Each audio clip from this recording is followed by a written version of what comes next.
Bonjour à tous, je vous invite à vous abonner à cette chaîne, à aimer, à partager, à commenter ces vidéos, c'est très important. C'est une manière de nous soutenir. Merci à vous tous. Et avant de recevoir le ministre d'État et conseiller de la présidence du Tchad, je me tourne vers Jean-Louis Tremblay, grand reporter au Figaro Magazine. Bonjour Jean-Louis. Bonjour Clémence. Comment allez-vous?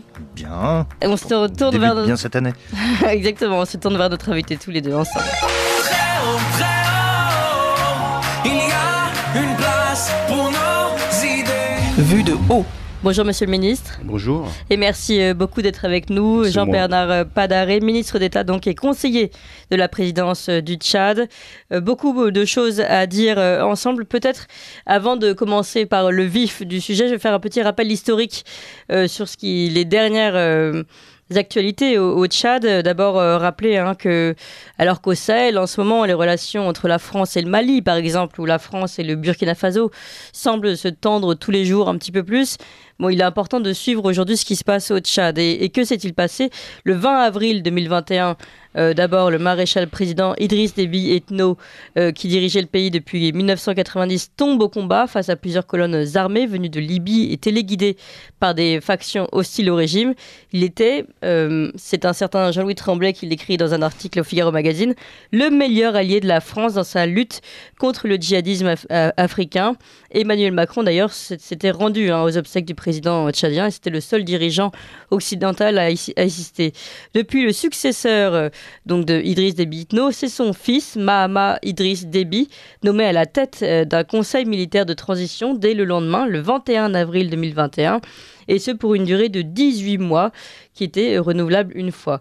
Il se trouve que son fils, donc Mahama Idriss Déby, est un général qui est passé par les écoles françaises et notamment le lycée militaire d'Aix-en-Provence et qui s'est battu avec nos forces spéciales lors de l'opération Serval en 2013.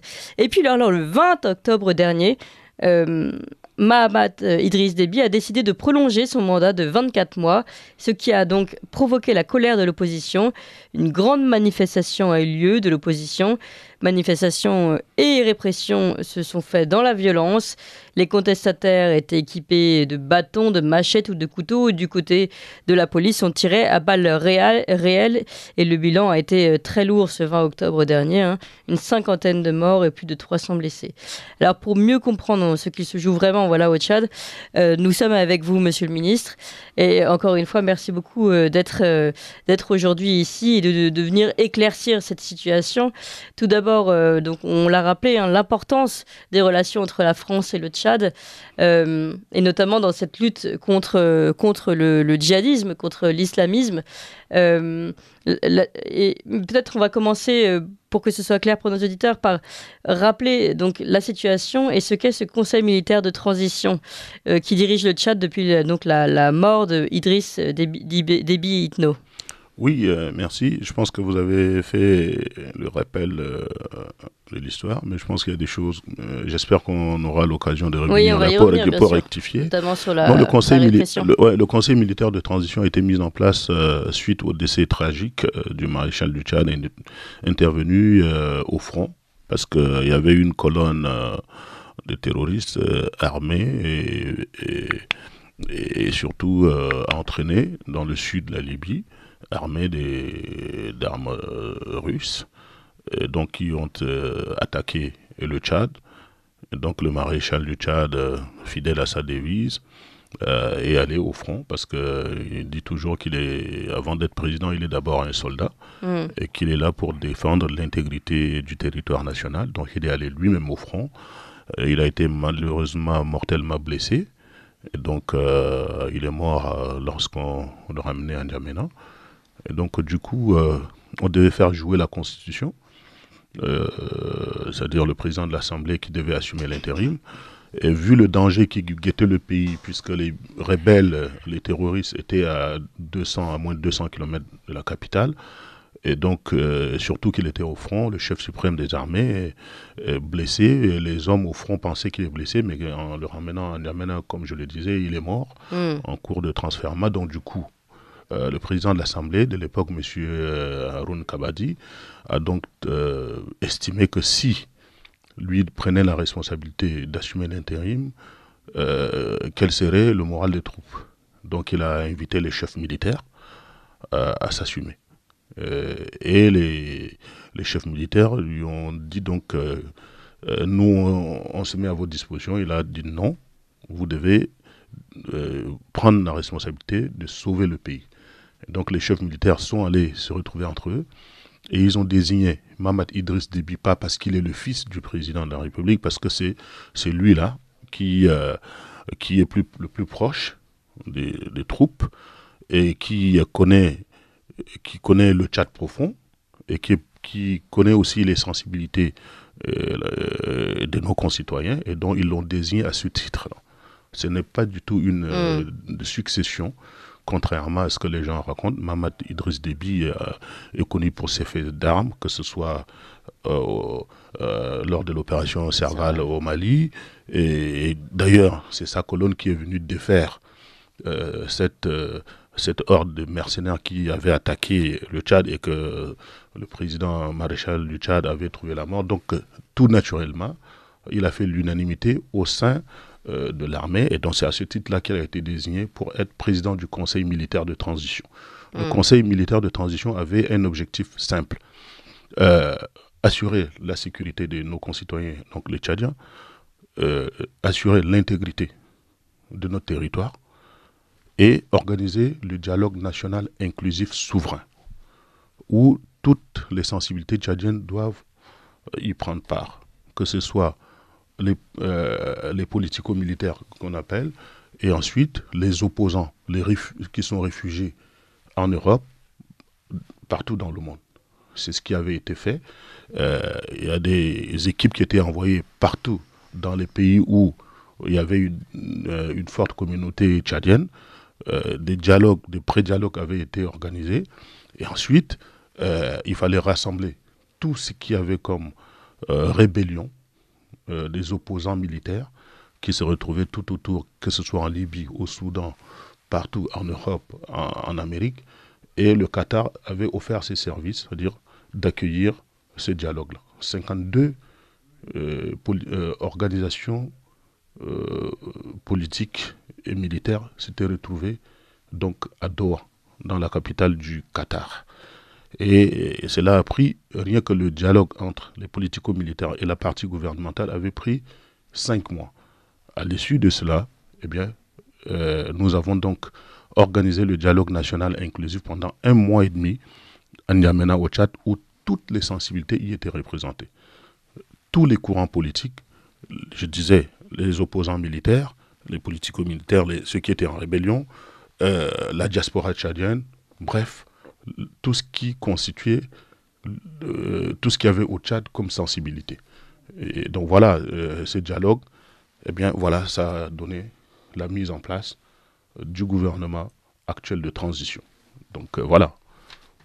Jean-Louis Tremblay. Oui, j'aimerais qu'on revienne sur les objectifs premiers du CMT, donc du Conseil militaire de transition. Vous l'avez dit, sécurité, intégrité. Est-ce que de ce point de vue-là, les objectifs sont atteints ? Bien évidemment, parce qu'à l'issue de 18 mois, on n'a pas un seul mètre carré de notre superficie qui est occupée par une rébellion ou bien un pays quelconque. Eh bien, la sécurité intérieure du Tchad est complètement assurée dans la mesure où nous avons, que ce soit dans le bassin du lac Tchad, on a dû déployer nos troupes pour affronter le Boko Haram. Du côté de la frontière Est avec le Soudan, on a la force mixte tchado-soudanaise qui assure la sécurité de notre pays sur cette bande-là, la frontière avec le Darfour, qui est un magma d'insécurité, vous le savez mieux que moi. Vous faites bien rappeler cette position géographique qui est très particulière. Le Tchad est un pays enclavé et cerné de pays pour le moins instables. Au nord, la Libye, le Darfour du Soudan, vous l'avez dit, à l'est. Boko Haram, toujours présent dans la région du lac Tchad et au Nigeria, venant du Nigeria. Et bien évidemment, toute la bande sahélo-saharienne derrière, qui est en pleine ébullition islamiste. Donc voilà, c'est important de comprendre que c'est un pays très vaste, avec des frontières très difficiles à à sécuriser complètement. D'où ces incursions, ces fameux réseaux TGV qui viennent régulièrement de pays extérieurs. Absolument. Donc sur le second point, l'objectif politique du CMT, vous avez parlé du dialogue national inclusif et solidaire.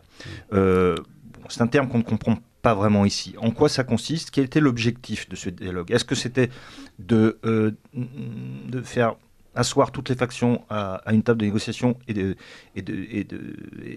de former un gouvernement, ou est-ce que c'est, à plus long terme, d'organiser des élections, puisque c'était aussi la promesse faite par l'actuel président? Absolument. Vous avez bien fait de rappeler la position du Tchad. Le Tchad est au cœur de l'Afrique, cerné par des pays effectivement qui connaissent pas mal de difficultés en termes de sécurité. Le Tchad a une superficie qui fait 2,5 fois la France. Donc 1 284 000 km², c'est quand même un pays vaste. S'agissant du deuxième objectif politique donc, du CMT, à l'époque, organiser le dialogue national inclusif et souverain. Pourquoi? Parce qu'en fait, par le passé, en 2018, nous avions eu à organiser le Forum national. Les opposants ont refusé d'y participer, que ce soit en 2018 ou en 2020, parce qu'ils estimaient que ce n'était pas très inclusif et que ce n'était pas souverain. Et donc, ils ont posé comme condition, eh bien, si nous devrions prendre part à ce dialogue, il ne faut pas que ce soit comme à l'époque du maréchal Dauphin.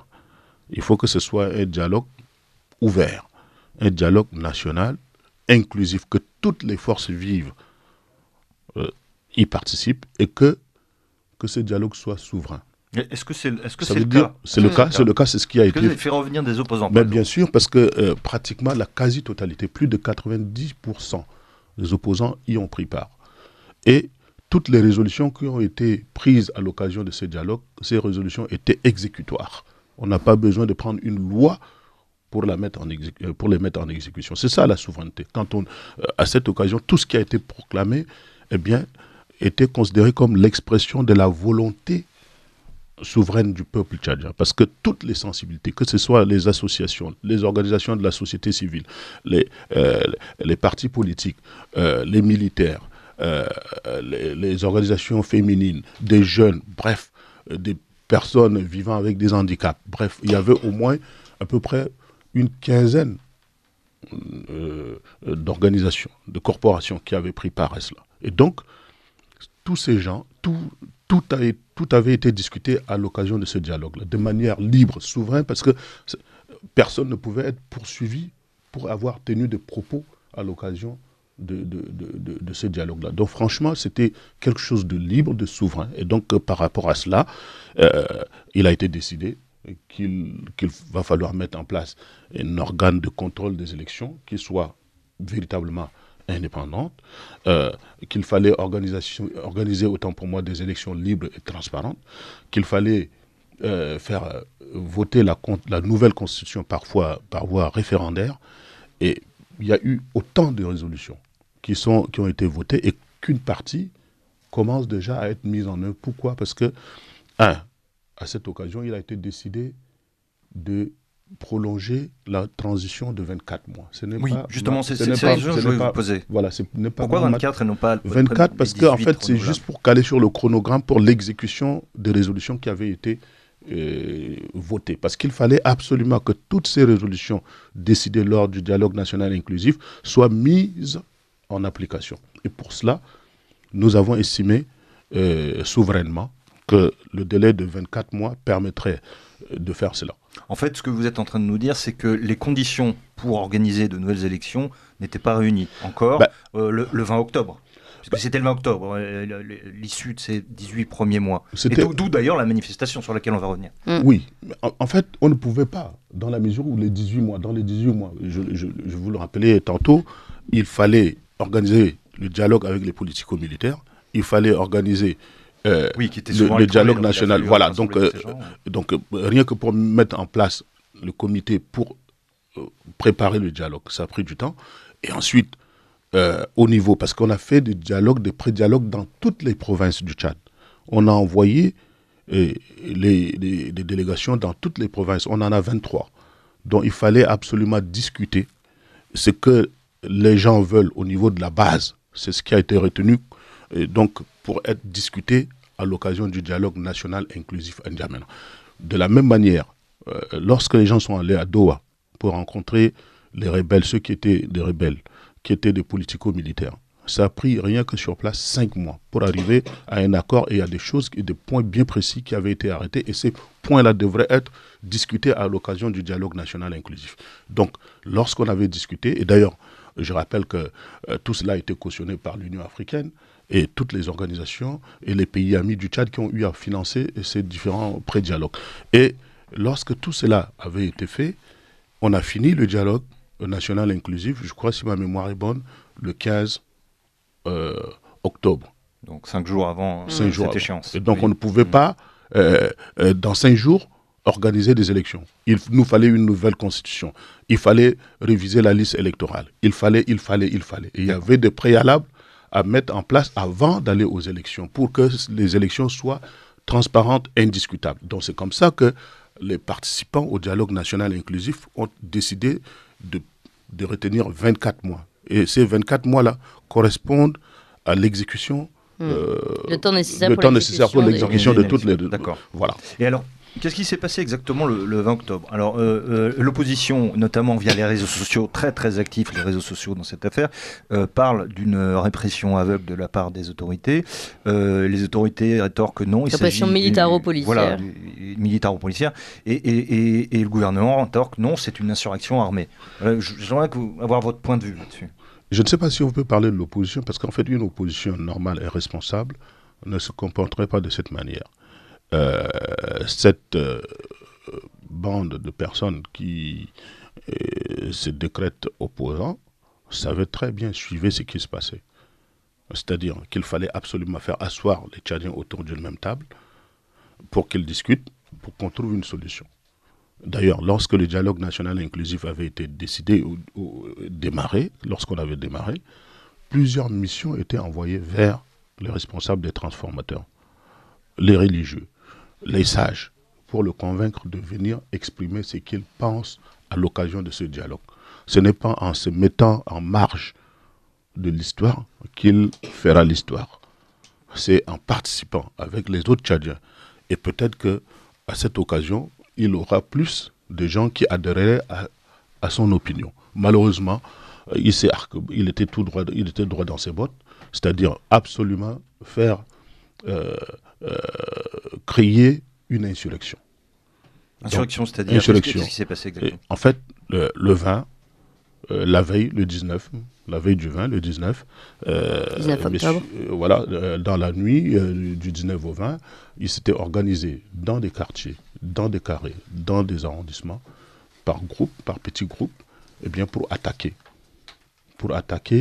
les institutions de la République, notamment les postes de police, les commissariats de police, les édifices, les sièges des partis politiques, les gens qui n'étaient pas de sa communauté, parce qu'il faut dire les choses comme il se doit, de sa communauté. Bref, de quelle communauté? De qui vous parlez?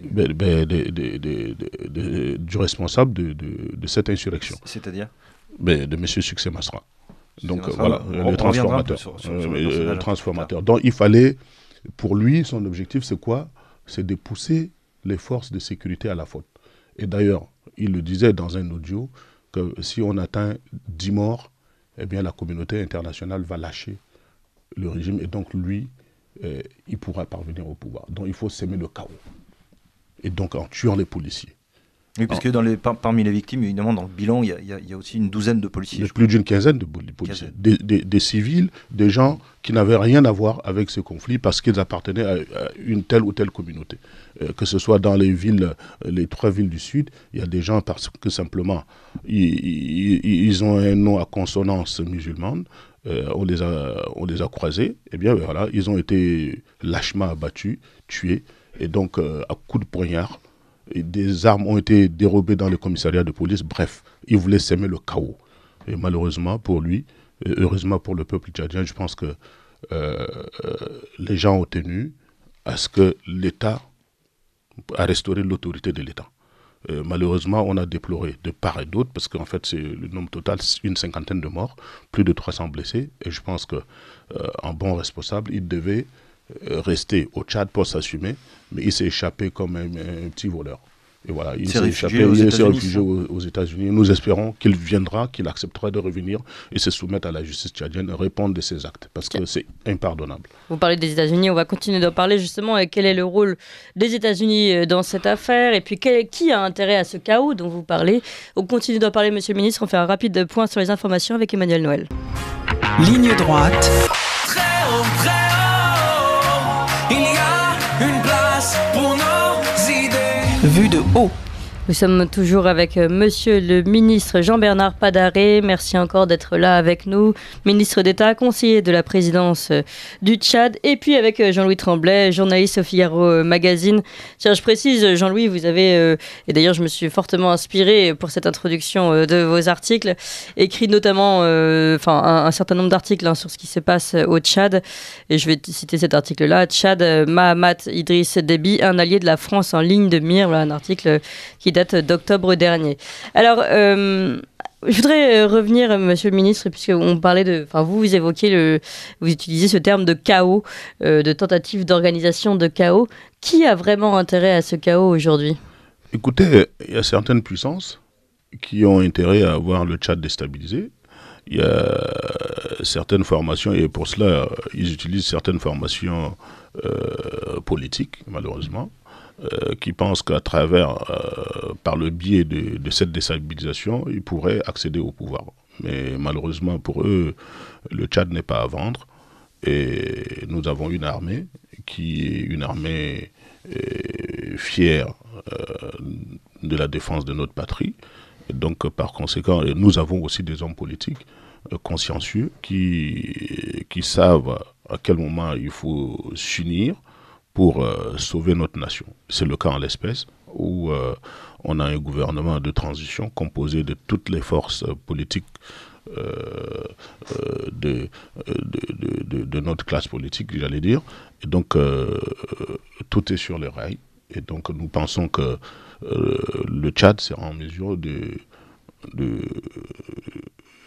contrecarrer ces desseins macabres. Parce que notre pays a trop souffert des manipulations et surtout des attaques venant de l'extérieur. Donc notre peuple est aguerri et prêt à subir et surtout à faire front à ces manipulations. Oui, pour bien comprendre ce qui est en train de se jouer au Tchad, il faut élargir, je pense, la problématique.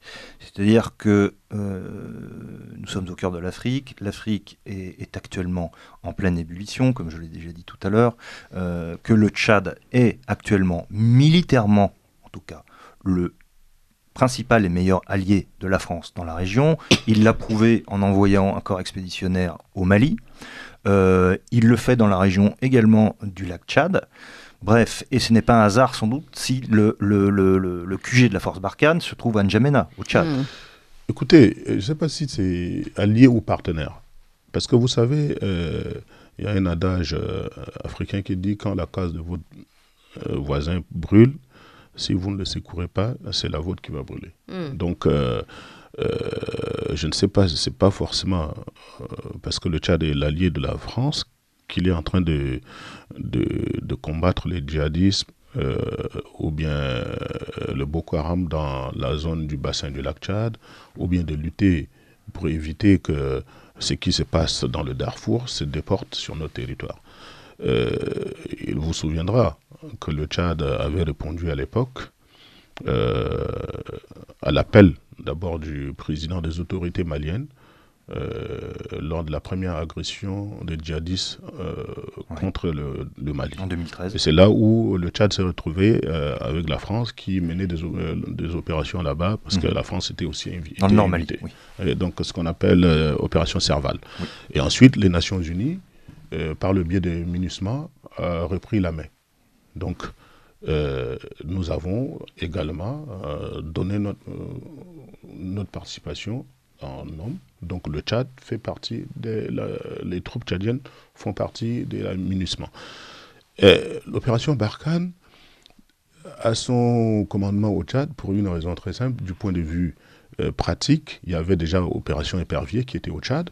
Et donc c'est certainement moins coûteux pour les Français de pouvoir transformer l'opération Épervier en Barkhane. Donc, je pense que effectivement, les deux pays sont partenaires pour la lutte contre tout ce qui pourrait s'apparenter au terrorisme, au djihadisme, et surtout, et de temps en temps, nous, au niveau de la sous-région, nous avons constitué avec le Niger, le Nigeria, le Cameroun, le Tchad, ce qu'on appelle la force mixte pour lutter contre Boko Haram dans le bassin du lac Tchad. Le Tchad était, et vous avez raison de le rappeler, était également dans la zone des 3 frontières, c'est-à-dire Burkina, Mali et le Niger.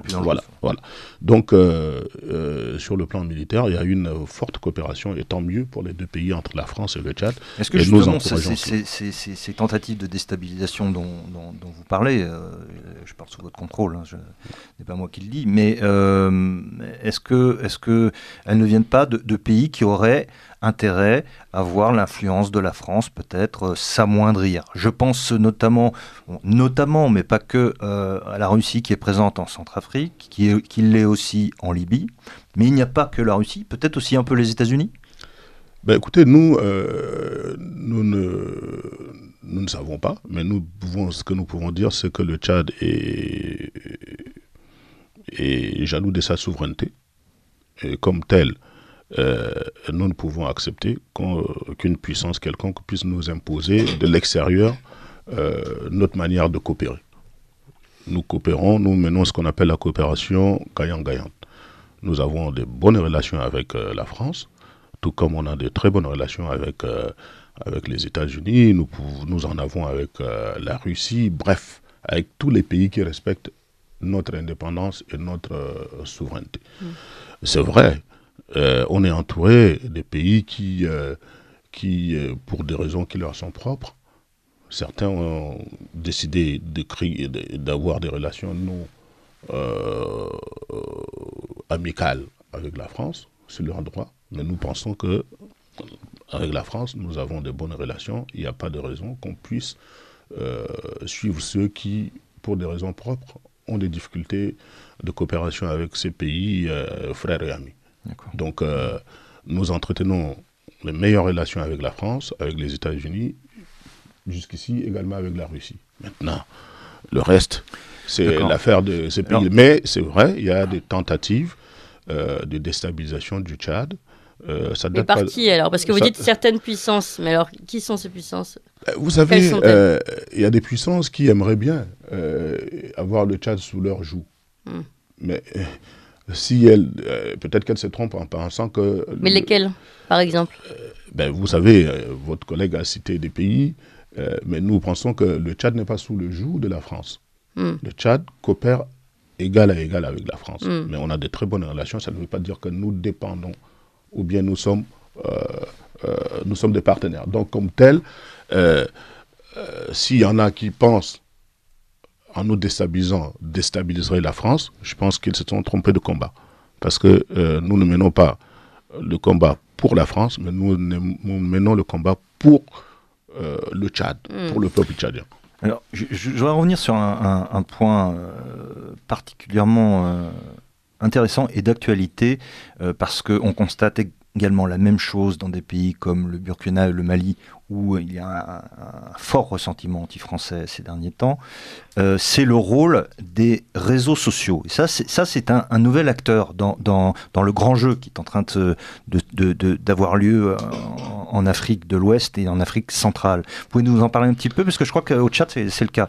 Oui, en fait, les gens se trompent, parce que c'est vrai, il y a au Tchad, il y avait des organisations qui commençaient à dire France dehors. Ce n'est pas la France qui mène la politique du Tchad, c'est les Tchadiens.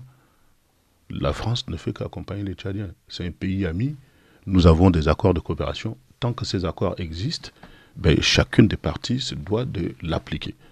Mais c'est à tort que les gens s'en prennent à la France pour des faits qui ne sont que peut-être des faits de gestion entre nous, les Africains, et entre nous, particulièrement au Tchad. La France... Mais justement, c'est souvent par ces réseaux sociaux. Donc, oui, par les réseaux sociaux, parce qu'en fait, c'est plus facile d'imputer à un pays qui avait eu à coloniser le Tchad tout ce qui se passe, que ce soit au Tchad, au Mali ou bien dans d'autres pays. Puis on peut faire passer toutes sortes d'informations qui ne sont pas vérifiables. Et malheureusement, vous avez des exemples, par exemple ? Malheureusement, les gens abusent de la naïveté ou bien oui, je peux dire comme ça, de nos concitoyens qui ont une lecture au premier degré de ce qui s'écrit sur les réseaux sociaux. Je prends l'exemple simple. Il y avait un responsable politique, parce que le président de la République, répondant à l'invitation de son collègue américain pour le sommet de l'AGOA, et donc son avion était en entretien, et il ne pouvait pas l'utiliser, donc il a dû louer un avion. Alors là, les gens se sont répandus sur les réseaux sociaux pour dire, bon voilà, pendant que notre peuple tire les diables, pour parler trivialement, les diables par la queue, bon voilà, on a dépensé des milliards pour... Dépenses somptuaires. De dépenses somptuaires pour acheter un avion, ce qui en réalité était faux.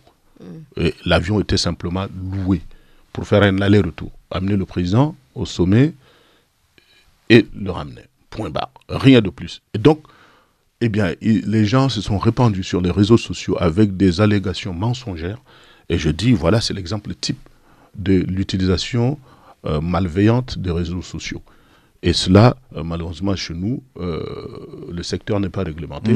Et donc, on y dit n'importe quoi, une chose et son contraire. Donc, c'est la même chose pour le cas des populations qui sont montées contre des pays qui coopèrent avec les nôtres, surtout quand un pays qui a été une puissance colonisatrice, alors donc tout ce on invente des choses, ce qui ne s'est pas passé, on fait des photomontages, et on dit voilà comment la France est en train de piller nos États. Et malheureusement, quand la rumeur, même si on va la démentir, ben, elle laisse toujours des traces. Donc, au Mali, il s'est passé la même chose finalement, en tout cas sur les réseaux sociaux. L'histoire du charnier. Oui, voilà.